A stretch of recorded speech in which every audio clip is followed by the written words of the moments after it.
اور آقا نے فرمایا جنت میں ایک محل ہے، اس میں سوائے رجب میں روزہ رکھنے والے کے کوئی داخل نہیں ہوگا۔ اور آپ نے فرمایا جنت میں ایک نہر ہے، اس نہر کا نام رجب ہے، اس کا پانی دودھ سے زیادہ سفید ہے اور برف سے زیادہ ٹھنڈا ہے اور شہد سے زیادہ میٹھا ہے، اور جو رجب میں چاہے ایک روزہ بھی رکھ لے اللہ اس نہر کا پانی اسے پلائے گا۔ یہ غصے کو ٹھنڈا کرنے والی چیزیں بتا رہا ہوں۔ ابو درداء رضی اللہ تعالیٰ عنہ نبی کریم صلی اللہ تعالیٰ علیہ وسلم کا ارشاد، جو رجب میں ایک روزہ رکھے اور اس نے اپنی تمام عمر روزے رکھے، چاہے تمام عمر روزے رکھے اور شب بیداری کرے، اللہ کی عبادت گزاری، اگر اس نے رجب میں ایک روزہ رکھ لیا آسمان سے ندا کی جاتی ہے، اے اللہ کے ولی،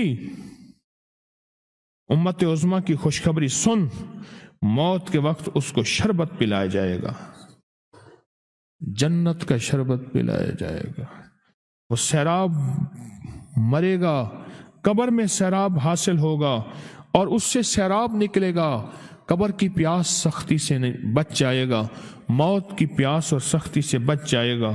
اور یہ فرمایا یہ کرامت صرف آقا کی امت کو ملی ہے۔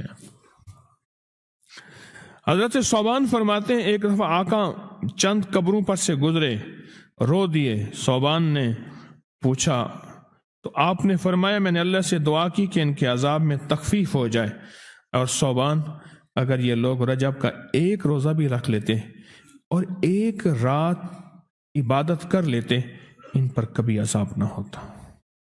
اور ایک رات سے مراد صرف رات نہیں ہے، ساری رات یہ ابھی عبادت کر رہے ہیں، ہاں یہ نہیں ہے ساری رات، شام ڈھلتے ہی مغرب کے بعد رات ہو جاتی ہے رات کا کچھ حصہ، ابھی آج جیسے شب جمعہ میں ہے، رجب میں آج عبادت کر رہے ہیں، آپ کو خوش قسمتی ہو، مبارک ہو، عبادت کر رہے ہیں، ابھی مغرب پڑھی، ابھی ہم ذکر کریں گے، عبادت کریں گے، اللہ کا ذکر کریں گے، پھر عشاء پڑھیں گے، دعا مانگیں گے، یہی تو عبادت ہے۔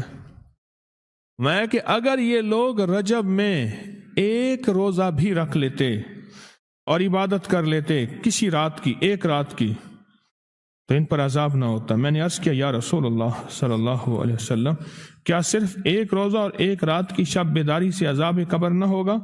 فرمایا ہاں، قسم ہے اس کی ذات کی جس کے قبضے میں میری جان ہے، کوئی مسلمان مرد ہو یا عورت ایسی نہیں رجب میں ایک روزہ بھی رکھ لے اور ایک رات کی شب بیداری کرے مگر اللہ اس کے لیے 1 سال کی عبادت لکھے گا جس میں اس نے روزہ رکھا اور شب بیداری، 1 سال وہ جس میں ساری رات جاگا اور سارا دن روزہ رکھا، اتنا ثواب ملے گا۔ اور آپ نے فرمایا کہ اللہ کی طرف سے ایک منادی ندا کرتا ہے، اے رجب میں روزہ رکھنے والو، اللہ کی پناہ میں جنت میں داخل ہو جاؤ۔ اور ہاں فرمایا کہ قیامت ہوگی تو پکار مچے گی، رجب کے ماننے والے کہاں ہیں؟ اس وقت حجاب کے اندر سے ایک نور نکلے گا جس کے پیچھے سے جبرائیل، میکائیل، اسرافیل ہوں گے، یہاں تک کہ رجب کے ماننے والے اس نور سے گزر کر پہنچ جائیں گے جو ان کے لیے تیار کیا ہوگا اور اللہ کو سجدہ کریں گے۔ اللہ پاک فرمائیں گے تم اپنا سر سجدے سے اٹھاؤ، یہ سب دنیا میں ادا ہو چکے ہیں، اب منازل عزت کی طرف چلو، اب منازل عزت کی طرف چلو، اب منازل عزت کی طرف چلو۔ اللہ اکبر۔ اور فرمایا مغفرت ہوتی ہے اور اللہ انبیاء کی توبہ قبول کرتا ہے۔ اس رجب کے ایک روزے اور ایک تھوڑی سی عبادت سے اللہ اولیاء کو دشمنوں سے چھڑاتا ہے، اور 3 چیزیں اللہ کے ذمہ ہیں، معافی، باقی عمر کی عصمت، اور تیسری یہ کہ بڑی پیشی، یعنی روز قیامت پیاس نہیں لگے گی، روز قیامت پیاس نہیں لگے گی۔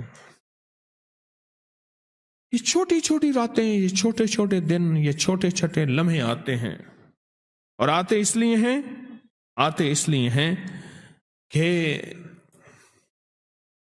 ہمیں کچھ دے جائیں، اگر اس کا غصہ ہے بھی ٹھنڈا ہو جائے، اگر اس کی ناراضگی ہے بھی ٹھنڈی ہو جائے۔ اللہ اکبر۔ فرمایا، آپ فرماتے ہیں جبریل نے مجھے خبر دی ہے جب رجب کی پہلی رات ہوتی ہے اللہ ایک فرشتے کو حکم فرماتے ہیں اور وہ پکار کر کہتا ہے سن لو توبہ کے مہینے کا چاند نکل آیا۔ کس مہینے کا؟ اللہ اکبر۔ جبریل آواز دیتا ہے سن لو توبہ کے مہینے کا چاند نکل آیا، آ جاؤ اپنے لیے توبہ، امت کے لیے توبہ، اپنی نسلوں کے لیے توبہ، اپنی پچھلی نسلوں کے لیے توبہ، اپنے لیے، اپنے لمحوں، اپنی راتوں کے لیے توبہ، اپنے دن کے لیے ندامت اور توبہ۔ سن لو لوگو، جبریل کیا کہتے ہیں اور پکارتے ہیں کہ توبہ کے مہینے کا چاند نکل آیا۔ بس اس کے لیے بشارت ہے جو اس رجب کے مہینے میں استغفار کرتا ہے، اس کے لیے بشارت ہے جو رجب کے مہینے میں استغفار کرتا ہے۔ غصے کو ٹھنڈا کرنے والی یہ سعادتیں ہیں، اللہ کو ناراض کرنے سے دور کرنے والی یہ نعمتیں ہیں۔ عجیب بات بتاؤ، اور میں جو شخص یہ چاہتا ہے، یہ غور سے سنیے گا، جو شخص یہ چاہتا ہے اللہ اس کی نسلوں کو معذوری اور مجبوری سے بچائے، معذور ہو جائے، کسی بھی چیز سے معذور ہو جائے اور مجبور ہو جائے۔ میں نے آپ کو اپنی مجبوری کا قصہ سنایا تھا، اس نے معذوری اللہ مجبوری سے بچائے کہ بے بس ہو جائے، مجبور ہو جائے۔ اور جو شخص یہ چاہتا ہے کہ اس کے ماتھے پہ نصیب اور بخت اور مقدر اتنا لکھا ہوا ہو انسان بھی پڑھ سکے، یہ میری خوشخبری یاد رکھیے گا، اتنا واضح ہو انسان بھی پڑھ سکے، بخت، نصیب، مقدر، عزت، دولت۔ اور تیسری، جو شخص یہ چاہتا ہے اس کی پیشانی کبھی سجدوں سے محروم نہ رہے اور فرشتے اس کی پیشانی سونگ کر بتا دیں کہ یہ وہ لوگ بندہ ہے جس کے سجدے واقعی تھے، تو فرمایا وہ کبھی بھی زندگی میں کسی ایسی اللہ کے دوست کی محفل کو تلاش کرے جو لازم شب جمعہ میں ہو۔ اور یہ وہ ہے، اللہ کا دوست میرا مرشد ہے، میں ان کا غلام ہوں، اپنی نہیں کہہ رہا۔ شب جمعہ، یہ شب جمعہ، جمعرات تسبیح خانے میں، اور پھر تسبیح خانے میں دعا ہوتی ہے، تھوڑی دیر کی یہ محفل ہوتی ہے۔ فرمایا آنے والے حضرات اور پوری دنیا میں اس میں شامل ہونے والے حضرات آن لائن، وہ اپنے بخت پیشانی پہ نصیب لکھواتے ہیں، سجدوں کی خوشبو بنواتے ہیں اور اللہ کے خزانوں سے پاتے ہیں۔ یہ وہ خوش قسمت ہیں جو شب جمعہ کا انتظار کرتے ہیں۔ کیا نصیب ہے، کیا مقدر ہے۔ آئے میں آپ کے خط کا ایک دوسرا حصہ بھی پڑھ کے سناتا ہوں، اور ہم ایسے ہی اللہ سے دوستی کریں۔ سنیں، ایک بار میں اور امی اپنی گندم کے کھیت خالی ہونے پر جو پیچھے بوٹی اور گھاس رہ جاتی اسے آگ لگا کے، کھیت تو خالی صاف کرنے کے لیے آگ لگائی، گندم کا نا کاٹ کے ایک چیزوں کو آگ لگا دیتے ہیں،